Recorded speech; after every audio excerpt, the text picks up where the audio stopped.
Hello दोस्तों, तो अभी हूँ फ़िलहाल मैं स्विट्ज़रलैंड के एक छोटे से टाउन में जिसका नाम है लैंक। ये इंटरलाकेन से अराउंड 1 घंटे की दूरी पे है। तो ये बहुत ज़्यादा फेमस लोकेशन नहीं है स्विट्ज़रलैंड की, जैसे कि बाकी लोकेशन आपने सुनी होंगी जैसे स्टार्ट, इंटरलाकेन, ज़्यूरिख। लेकिन ये यहाँ पे एक्सप्लोर करने के लिए बहुत ही अच्छी जगह है। यहाँ मैं करीब 2 दिन से हूँ और आज की इस वीडियो में मैं आपके साथ शेयर करूँगा कि यहाँ का छोटा सा एक टाउन कैसा होता है। एक गांव समझ लो आप इसे, गांव से थोड़ा सा बड़ा है। यहाँ की कैसी लाइफ होती है, यहाँ पर क्या क्या चीज़ें होती हैं, तो ये एक्सप्लोर करते हैं। और यहाँ पे आप देखो, ये जो टाउन है ये चारों तरफ पहाड़ियों से घिरा हुआ है। चारों तरफ पहाड़ हैं और बीच में एक वैली के अंदर ये टाउन बसा हुआ है। मॉर्गन तो लोग यहाँ पे सुबह सुबह रनिंग कर रहे हैं। सुबह सुबह का टाइम है अभी और मैं जा रहा हूँ फ़िलहाल यहाँ पर एक छोटी सी लेक है, तालाब टाइप का समझ लो, उसके पास। यहाँ पर मैं जहाँ रुका हुआ हूँ वो एक एयरबीएनबी, और वहाँ का जो होस्ट है उसने बोला था कि सुबह के टाइम इस लेक की तरफ जाना, आप देख के आना कि कैसी है। तो वही देखने जा रहा हूँ मैं। तो यहाँ से भी सनराइज़ हो रहा है। सुबह के अभी 8:45 बज गए हैं, तो सनराइज़ तो काफ़ी पहले हो गया होगा, लेकिन पहाड़ों से सूरज अभी आया है। और ये है वो छोटी सी लेक के नाम पे आप क्या बोलोगे, बड़ी लेक तो है नहीं है। स्विट्ज़रलैंड में तो बहुत ही खूबसूरत लेक हैं, लेकिन ये थोड़ा सा पानी यहाँ पर इकट्ठा है।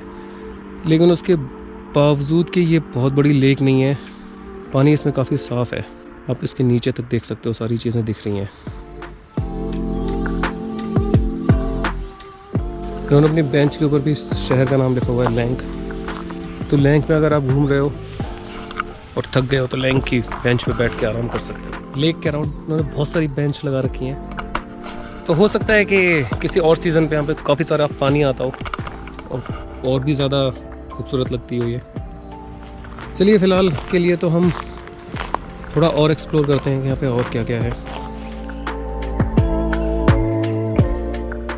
और ये जो आप सामने देख रहे हो, ये बच्चों के खेलने का कुछ एरिया है। तो कल मैं यहाँ पे आया था और मैंने देखा था ये बच्चे यहाँ पे खेलते हैं। अभी तो खैर ये बंद है।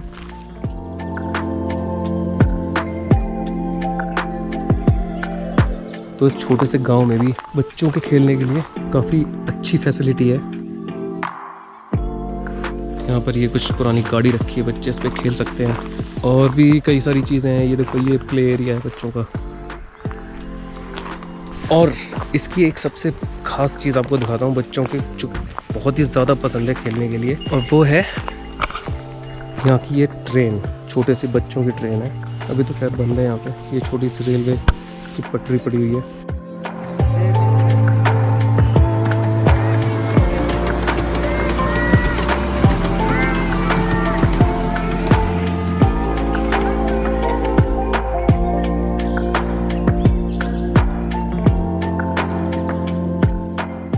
ये लोगों के घर हैं, यहाँ पे मशीन रखी हुई है खेती करने की, ट्रैक्टर वगैरह, लकड़ियाँ वकड़ियाँ रखी हुई हैं। तो यहाँ पे लोग गाय बहुत ज़्यादा पालते हैं, खेती करते हैं, गाय पालते हैं, और गायों का दूध भी बहुत होता है यहाँ पे। और यहाँ पे आपको पता होगा स्विस चॉकलेट कितनी फेमस है। तो उसके लिए जो भी दूध वगैरह यूज़ होता है वो यहाँ के गाँव में से ही आता है। ट्रैक्टर चल रहा है यहाँ पे, सुबह सुबह खेती करने निकले हैं लोग। और ये जो सामने दिख रहा है, ये यहाँ पे एक कैंपिंग ग्राउंड है। मतलब यहाँ पे लोग अपने कैंपर वैन लेके आते हैं, अपना बेस बनाते हैं और रात में रुकते हैं। नेक्स्ट डे अपने हाइकिंग वगैरह पे जा सकते हैं। तो ये कैंपिंग बेस बना रखा है लोगों ने।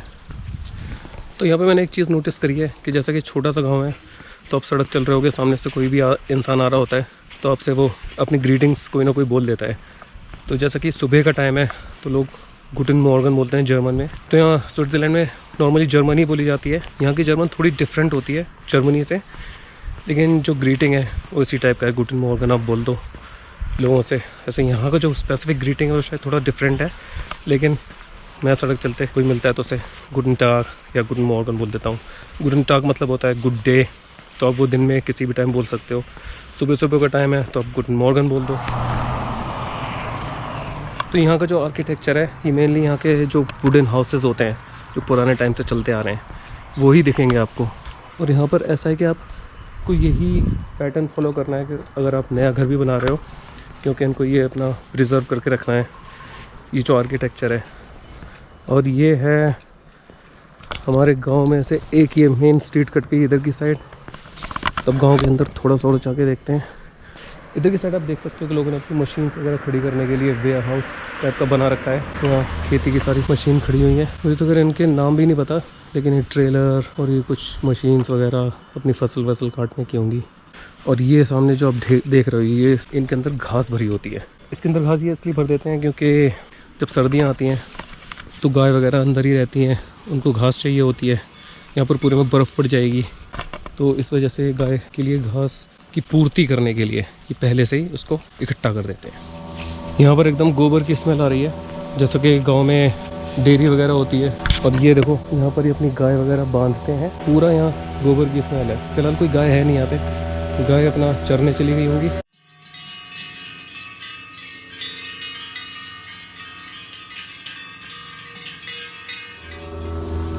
तो चलिए आगे तो बहुत लंबी रोड है, मैं यहाँ से वापस जाता हूँ। अभी चलते हैं यहाँ के एक सिटी सेंटर पे, मतलब सिटी सेंटर का ये जो टाउन है इसका सेंटर, इसमें देख के आते हैं कि कैसा है, कैसे छोटे से टाउन का सेंटर होता है स्विट्जरलैंड में।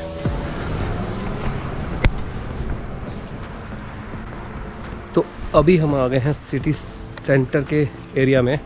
ये है यहाँ सेंटर की मेन पार्किंग। और एक और चीज़ है कि ये जो सीज़न है, मैं इस टाइम अभी अक्टूबर के स्टार्टिंग में यहाँ पे हूँ, और ये जो सीज़न है ये माना जाता है यहाँ पे ऑफ सीज़न।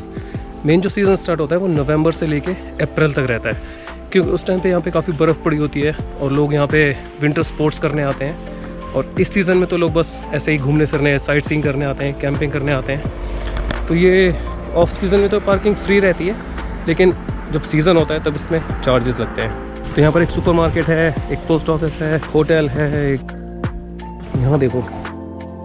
तो सामने जो पहाड़ियाँ हैं इनमें कुछ झरने भी हैं, तो वहाँ से पानी बहता हुआ यहाँ से निकल रहा है, काफ़ी तेज़ पानी चल रहा है। तो ये है यहाँ पे एक सुपरमार्केट कूप। तो चलिए अभी कूप में चलते हैं, देख के आते हैं यहाँ पे क्या क्या चीज़ें मिलती हैं, यहाँ क्या आइटम महंगे हैं कि सस्ते हैं, थोड़ा आइडिया लगा के आते हैं। और ये जो सामने दिख रहा है ये है यहाँ का पोस्ट ऑफिस। तो ये जो सामने दिख रहा है ये है यहाँ का सुपरमार्केट। इसका भी आर्किटेक्चर इन लोगों ने ऐसे ही बना रखा है जैसा कि बाकी घरों का है। तो चलिए अभी कूप में चलते हैं, देखते हैं कि यहाँ पर क्या क्या आइटम मिल रहे हैं। यहाँ पे ये देखो सेब हैं जो कि हैं 3.6 के 1 kg, मतलब 350 रुपये के 1 किलो सेब मिल रहा है।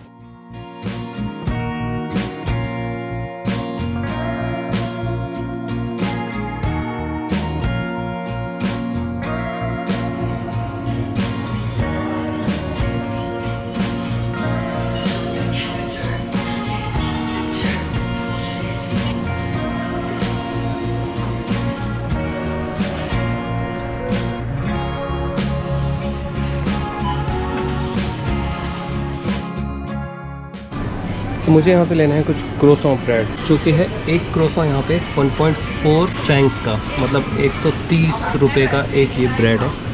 छोटा वाला 105 रुपीज़ का समझ लो। तो ये क्रोसॉन मैंने ले लिए हैं, अब इनकी बिलिंग कराता हूँ। तो मैं क्रोसॉन लेके आ गया हूँ। तो हमारे जो टोटल बिल आया है 8.9 फ्रैंक्स के हमारे आए हैं 7 क्रोसॉन ब्रेड। कुछ थे 1.4 के, कुछ 1.1 के। तो वैसे मैं कहूँगा थोड़ा सा महंगा तो है यहाँ पे। अगर आप किसी जर्मनी की किसी सिटी से कंपेयर करो, जैसे कि बर्लिन, वहाँ पर ये आते हैं 50 सेंट्स के, और यहाँ पर है ये 1.4 फ्रैंक्स। तो जैसा कि ये थोड़ा छोटा शहर है, यहाँ पर भी चीज़ें बाहर से ही आती हैं, और टूरिस्ट प्लेस भी है ये, इस वजह से थोड़ा सा महंगा है। तो ये है मेन सेंटर, यहीं सारी चीज़ें थी। इसके अलावा आप इस अगर दूर चले जाओगे तो यहाँ पर आपको बस थोड़े रेजिडेंशियल एरिया मिलेंगे और बाकी खेत वगैरह हैं।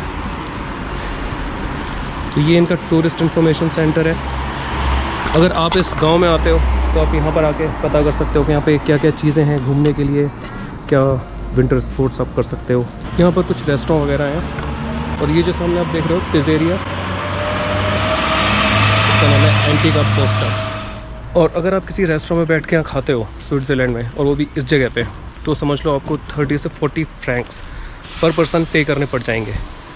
30 से 40 फ्रैंक्स का मतलब हुआ इंडियन रुपीज़ में अराउंड 3500 रुपीज़ आपको एक टाइम का, एक बंदे का खाना पड़ेगा। जैसे कि पीछे एक पिज़्ज़ेरिया मैंने आपको दिखाई थी, उससे मैंने पिज़्ज़ा लिया था, वो मुझे मिला था 24 फ्रैंक्स का एक पिज़्ज़ा, मतलब आप समझ लो 2300 इंडियन रुपीज़ का एक पिज़्ज़ा था। तो इतना आप एक्सपेक्ट कर सकते हो कि आपको खर्च करना पड़ेगा अगर आप बाहर से कुछ खाते हो तो। वरना सुपरमार्केट में बहुत सारे ऑप्शंस होते हैं, आप वहाँ से अपना लेके कुक कर सकते हो, तो वो थोड़ा रीज़नेबल पड़ेगा। तो फ़िलहाल मैं पहुँचने वाला हूँ उस जगह पे जहाँ पे मैं यहाँ पे रुका हुआ हूँ विथ फैमिली। हम लोग 7 मेंबर्स हैं टोटल, जो कि स्विट्ज़रलैंड रोड ट्रिप कर रहे हैं। और उसके लिए हमने एक वैन भी हायर करी हुई है, बड़ी वाली, क्योंकि छोटी गाड़ी में तो 7 लोग आ नहीं सकते। और ये देखो, ये एक चर्च है यहाँ पे। तो जैसे कि हमारे शहरों में यहाँ पे मंदिर वगैरह होते हैं, वैसे यहाँ पे हर जगह चर्च होते हैं। यहीं रुका हुआ हूँ मैं, ये सामने से घर दिख रहा है, ये ऊपर वाली फ्लोर है। और ये है, ये 9 सीटर वैन है, फोक्सवैगन ट्रांसपोर्टर। और ये हमें पड़ी है 5 दिन की 995 फ्रैंक्स की, जो कि आपके इंडियन रुपीज़ में हो गए अराउंड 90,000 रुपीज़। तो थोड़ा महंगी डील है, लेकिन यहाँ पर ये जो बड़ी गाड़ियाँ होती हैं थोड़ी महंगी मिलती हैं, तो ज़्यादा कैपेसिटी वाली होती हैं। तो 3 सीट आगे हैं, 6 सीट्स पीछे हैं, और पीछे आपके सामान रखने की भी जगह है काफ़ी।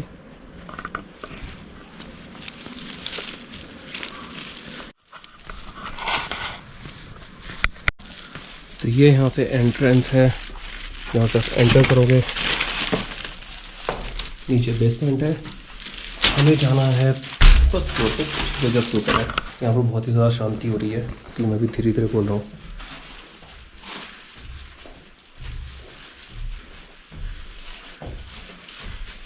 यहाँ पर ये शूज़ उतारने की जगह है। ये देखो, ऐसा होता है टिपिकल अंदर से ये घर। तो इस घर को ज़रा अंदर से देखते हैं। अभी इसमें सब लोगों ने चेकआउट कर दिया है, तो हम लोगों ने अपना सारा सामान निकाल के बाहर रख दिया है। लेकिन थोड़ा सा गंदा होगा घर, क्योंकि हमने इसे ऑलरेडी यूज़ कर रखा है। तो इसमें 3 मेन रूम है, एक ये बेडरूम, एक ये बेडरूम डबल बेड, एक ये बेडरूम डबल बेड, थोड़ा बड़ा बेडरूम है। बाहर इसमें बालकनी है, यहाँ पर आप कपड़े वपड़े सुखा सकते हो और बैठ सकते हो। इसको भी बंद करता हूँ। बाकी एकदम फुली फर्निश्ड घर है, सारी चीज़ें हैं यहाँ पे। किसी भी चीज़ की आपको ज़रूरत होगी वो ऑलरेडी यहाँ पर है। इसमें 2 वॉशरूम है, बाकी एक बड़ा सा लिविंग रूम है और बालकनी है, और यहाँ डाइनिंग एरिया। तो इस तरीके का होता है यहाँ पे ये घर अंदर से। और ये वाला जो है अपार्टमेंट, ये हमें मिला था 422 यूरो का 2 दिन का, तो मतलब एक दिन का है 211 यूरो। तो आप इंडियन रुपीज़ में समझ लो अराउंड 20,000 के लगभग है एक नाइट का, जो कि ठीक ठाक है, क्योंकि ऑफ सीज़न है, इस वजह से ये थोड़ा सस्ता मिल गया। 7 लोगों के अकॉर्डिंग सही है। तो चलिए अब यहाँ से निकलते हैं।